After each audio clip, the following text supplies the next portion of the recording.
Hello students, गौरव study point में आपका स्वागत है।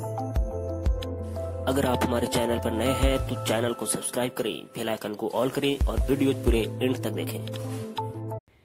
तो दोस्तों आज हम पढ़ने वाले हैं ब्रहा जननेंद्रिय के बारे में। दोस्तों आज के इस वीडियो में हम पढ़ने वाले हैं ब्रहा जननेंद्रिय के बारे में। इंग्लिश में इसे एक्सटर्नल जेनिटिलिया कहा जाता है। दोस्तों इसके पिछले वाले वीडियोज यानी कि पार्ट 9 में हमने छत्रारूपी ग्रंथि और शिश्नीय ग्रंथि के बारे में अच्छी तरीके से पढ़ा था, और पार्ट 8 में हमने शुक्रवाहिकाएं और स्खलन वाहिनी के बारे में पढ़ा था। दोस्तों हम तिलचट्टा के प्रजनन तंत्र के बारे में पढ़ रहे हैं। तिलचट्टा के प्रजनन तंत्र में नर तिलचट्टा के बारे में पढ़ रहे हैं। नर तिलचट्टा के जननांग में निम्नलिखित संरचनाएं होती है: एक जोड़ी वृषण, शुक्रवाहिकाएं, स्खलन वाहिनी, छत्रारूपी ग्रंथि, शिश्नीय ग्रंथि और ब्रहा जननेंद्रिय। दोस्तों हम ये सभी कंप्लीट कर चुके हैं शिश्नीय ग्रंथि तक। आज हम पढ़ेंगे ब्रहा जननेंद्रिय यानी कि एक्सटर्नल जेनिटिलिया। तो चलिए दोस्तों पढ़ते हैं ब्रहा जननेंद्रिय क्या है। तो ब्रहा जननेंद्रिय चलिए पढ़ते हैं। यह नर गोनेपोफाइसिस अथवा सीसन खंड के रूप में होते हैं। दोस्तों जो ब्रहा जननेंद्रिय हैं वह नर गोनेपोफाइसिस यानी कि सीसन खंड, नर सीसन खंड के रूप में होते हैं। अर्थात गोनेपोफाइसिस शरीर के पिछले सिरे पर जनन छिद्र के चारों ओर नर तिलचट्टा के ब्रहा जननांग बनाती है।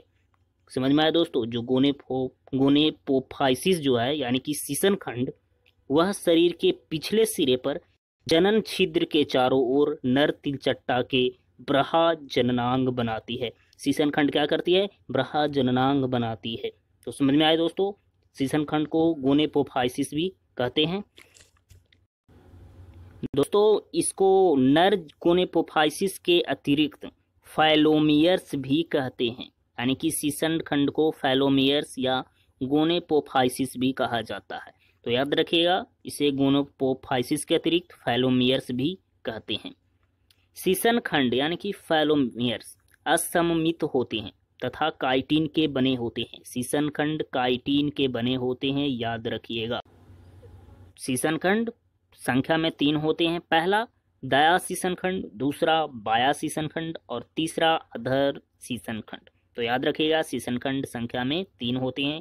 पहला का नाम दाया सीसन खंड, दूसरा का नाम बाया सीसन खंड, तीसरा का नाम अधर सीसन खंड। दाया सीसन खंड को राइट फैलोमियर्स कहते हैं, बाया सीसन खंड को लेफ्ट फैलोमियर्स कहते हैं और तीसरा अधर सीसन खंड को वेट्रल फैलोमियर्स कहते हैं। तो समझ में आ गए दोस्तों, दाया सीसन खंड, बाया सीसन खंड और अधर सीसन खंड। तो दोस्तों ब्रहा जननेंद्रियों को पिक्चर सहित पढ़ते हैं ताकि अच्छी तरह से समझ में आए। दोस्तों ये है ब्रहा जननेंद्रिय। सबसे निचले भाग में मौजूद होते हैं ब्रहा जननेंद्रिय। देख रहे हैं दोस्तों, यहाँ पर सबसे निचले में जो ये गोला वाला भाग है यही है ब्रहा जननेंद्रिय। दोस्तों हमने अभी तुरंत बताया कि इसको नर गोनेपोफाइसिस के अतिरिक्त फैलोमियर्स या सीसन खंड भी कहते हैं। तो हम सीसन खंड संख्या में 3 होते हैं। दाया सीसन खंड देखिए दोस्तों यहाँ पर मौजूद है, दाया सीसन खंड, बायां सीसन खंड और अधर सीसन खंड। तो सीसन खंड 3 होते हैं, यानी कि ब्रहा जननेंद्रिय में जो सीसन खंड मौजूद होते हैं वो 3 होती हैं। ठीक है दोस्तों, सीसन खंड 3 होते हैं। तो चलिए दोस्तों दाया सीसन खंड के बारे में पढ़ते हैं। दाया सीसन खंड यह द्विपिंडकीय होता है। दाया सीसन खंड 2 पिंड का बना होता है तथा इसका दाहिना पिंड 2 झिल्ली रूपी चपटी प्लेटों का बना होता है तथा इसका जो दाहिना पिंड है यानी कि पहला पिंड, दाहिना पिंड 2 झिल्ली रूपी चपटी प्लेटों का बना होता है जो आमने सामने स्थित होती है। तथा बाया पिंड यानी कि दूसरा पिंड, बाया पिंड चपटा होता है परंतु कठोर होता है तथा इसके पिछले किनारे पर आरी समान छोटे छोटे दांत होते हैं। याद रखिएगा दोस्तों, जो बाया पिंड है वो चपटा होता है परंतु कठोर होता है तथा इसके पिछले किनारे पर आरी समान छोटे छोटे दांत होते हैं। इसके अतिरिक्त इसके घूमे हुए पिछले सिरे पर 2 बड़े दांत होते हैं। तो याद रखिएगा दाया सीसन खंड। और दांतों के कारण इस पिंड को कंटक पिंड अर्थात सैरेट पिंड कहते हैं। दोस्तों दाया सीसन खंड के बायां पिंड को दांत के कारण कंटक पिंड अर्थात सैरेट पिंड कहते हैं। सैरेट पिंड के आधार भाग से एक हसिया रूपी बड़ा कंटक यानी कि बड़ा हुक निकला होता है। दोस्तों, सैरेट पिंड के आधार भाग से एक हसिया रूपी बड़ा हुक निकला होता है। तो दोस्तों, दयाशीसन खंड को पिक्चर से पढ़ते हैं ताकि अच्छी तरह से समझ में आए। दोस्तों, हमने दयाशीसन खंड में अभी तुरंत बताया कि यह द्विपिंडकीय होता है। दोस्तों, यहाँ दयाशीसन खंड मौजूद होती है, यहाँ पर दयाशीसन खंड मौजूद होती है। देखिए दोस्तों, ये है दयाशीसन खंड।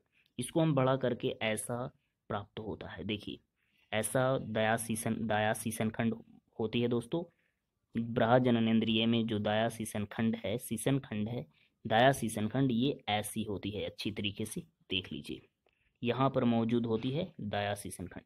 ठीक है दोस्तों, तो हमने बताया था यह द्विपिंडकीय होता है तथा इसका दाहिना पिंड दो झिल्ली रूपी चपटी प्लेटों का बना होता है जो आमने सामने स्थित होती है, तथा बायां पिंड चपटा होता है परंतु कठोर होता है। दोस्तों, ये है दायां पिंड, ठीक है, और ये है बायां पिंड। बायां पिंड चपटा होता है परंतु कठोर होता है तथा इसके पिछले किनारे पर आरी समान छोटे छोटे दांत होते हैं। देख रहे हैं दोस्तों, छोटे छोटे दांत यहाँ पर मौजूद है ना। इसके बायां शीशन खंड, बायां पिंड में, इस शीशन खंड के बायां पिंड में दो छोटे छोटे दांत मौजूद हैं। यहाँ पर भी देख लीजिए इस फोटो में दोस्तों, छोटे छोटे दांत यहाँ पर मौजूद हैं। देखिए अच्छी तरीके से, यहाँ पर ही छोटे छोटे दांत मौजूद होते हैं। इसके अतिरिक्त इसके घूमे हुए पिछले सिरे पर दो बड़े दांत होते हैं। देखिए दोस्तों, ये है दो बड़े दांत, देख रहे हैं, और दांतों के कारण इस पिंड को कंटक पिंड भी कहा जाता है। कंटक पिंड या सैरेट पिंड कहा जाता है। और सैरेट पिंड के आधार भाग से एक हसिया रूपी बड़ा हुक निकला होता है। दोस्तों, यही है बड़ा हुक, देख रहे हैं, यही है बड़ा हुक। तो समझ में आ गए दोस्तों, दयाशीसन खंड ये अच्छी तरह से समझ में आ गई। उम्मीद करता हूँ आपको अच्छी तरह से समझ में आ गई होगी। तो दोस्तों, दयाशीसन खंड कंप्लीट हो चुकी है। चलिए आगे पढ़ते हैं बायाशीसन खंड के बारे में। चलिए पढ़ते हैं दोस्तों। बायाशीसन खंड, बायाशीसन खंड का आधार भाग चपटा एवं चौड़ा होता है। इसमें चार प्रवर्ध रूपी पिंड निकले दिखाई देते हैं। जो बायाशीसन खंड है वह, उसका जो आधार भाग है वो चपटा एवं चौड़ा होता है। इसमें चार प्रवर्ध रूपी पिंड निकले दिखाई देते हैं। तो पहला का नाम है टीटीलेटर, दूसरा का नाम है स्यूडोपेनिस, तीसरा का नाम है एस्पेरेट पिंड और चौथा का नाम है एक्यूटोलॉब। तो याद रखिएगा दोस्तों, बायाशीसन खंड में चार प्रवर्ध रूपी पिंड निकले दिखाई देते हैं। जो पहला का नाम है टीटेलेटर, दूसरा का नाम है स्यूडोपेनिस और तीसरा का नाम है एस्पेरेट पिंड और चौथा का नाम है एक्यूटोलॉब। तो चलिए दोस्तों, टीटेलेटर के बारे में पढ़ते हैं। टीटेलेटर, यह बाईं ओर पाया जाता है। दोस्तों, यह बायाशीसन खंड के बाईं ओर पाया जाता है। वह इस पर एक हुक लगा रहता है, यानी कि इस पर एक कंटक लगा रहता है। दूसरा है स्यूडोपेनिस, यह एक लंबा पिंड होता है जिसका अग्र सिरा फूला हुआ व हथौड़े के समान होता है। स्यूडोपेनिस, यह एक लंबा पिंड होता है। स्यूडोपेनिस लंबा पिंड होता है जिसका अग्र सिरा फूला हुआ और हथौड़े के समान होता है। तीसरा था एस्पेरेट पिंड। चलिए इसके बारे में पढ़ते हैं। यह एक कोमल पिंड है। एस्पेरेट पिंड एक कोमल पिंड होता है और इस पर छोटा हुक लगा होता है, यानी कि इस पर एक छोटा कंटक लगा होता है। इसके पास फैलिक नलिका खुलती है। इसी के पास फैलिक नलिका खुलती है। समझ में आए दोस्तों, फैलिक नलिका हम पिछले वाले वीडियोज में पढ़ चुके हैं। चलिए अगला एक्यूटोलोब, चौथा है दोस्तों एक्यूटोलोब। यह दाईं ओर पाया जाता है। यह है जो दाईं ओर पाया जाता है और इस पर बड़ा हुक पाया जाता है। इस पर जो कंटक होता है वो बहुत बड़ा होता है। तो दोस्तों, बायाशीसन खंड को पिक्चर से पढ़ते हैं ताकि अच्छी तरह से समझ में आए। दोस्तों, यहाँ पर बायाशीसन खंड होती है, देखिए यही वाला, यही है बायाशीसन खंड। अच्छी तरीके से देती है। हमने बताया था बायाशीसन खंड का आधार भाग चपटा एवं चौड़ा होता है। इसको जब हम बाहर निकालते हैं तो ऐसी नजर आती है दोस्तों बायाशीसन खंड। अच्छी तरीके से देखिए ऐसी नज़र आती है बाह्य शीर्षण खंड। हमने कहा बाह्य शीर्षण खंड का आधार भाग चपटा एवं चौड़ा होता है। इसमें 4 प्रवर्ध रूपी पिंड निकले दिखाई पड़ते हैं। देख रहे हैं दोस्तों, ये 4 प्रवर्ध रूपी पिंड हैं।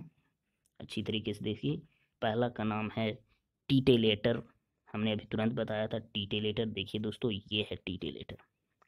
और दूसरा स्यूडोपेनिस, स्यूडोपोनिस ये है दोस्तों, ये देखिए अच्छी तरीके से। एस्पेरेट पिंड ये है, देख रहे हैं यहाँ पर ही एस्पेरेट पिंड है। और एक्यूटोलोब ये है दोस्तों, यहाँ पर एक्यूटोलोब। हाँ तो दोस्तों, हमने अभी तुरंत बताया कि टीटेलेटर यहाँ पर मौजूद होती है, यानी कि यह बाईं ओर पाया जाता है और इस पर एक हुक लगा होता है।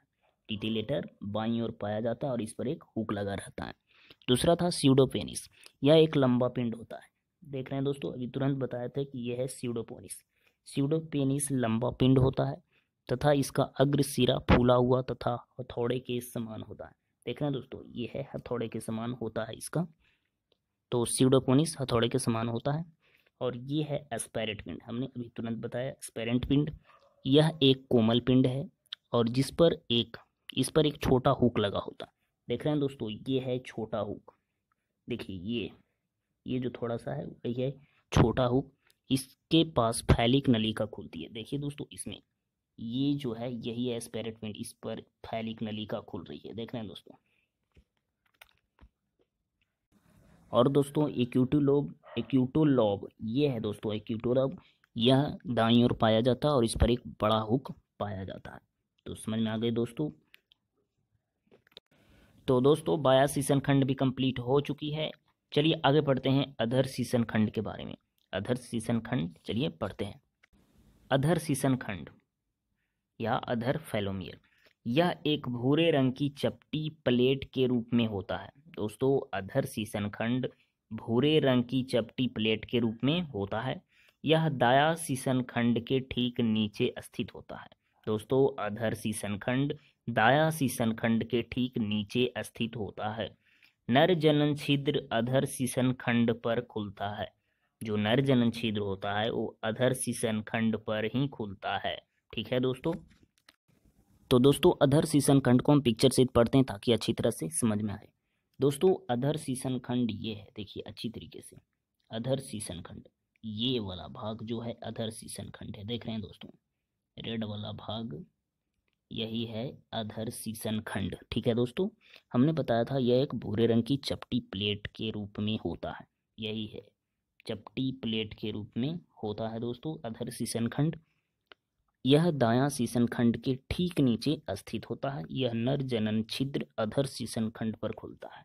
देख रहे हैं दोस्तों, जो नर जनन छिद्र हैं वो अधर शीर्षण खंड पर ही खुल रहे हैं और यह दाया शीर्षण खंड के ठीक नीचे होता है। यह है दाया शीर्षण खंड और इसके ठीक नीचे अधर शीर्षण खंड मौजूद होती है। तो समझ में आ गए दोस्तों अधर शीर्षण खंड।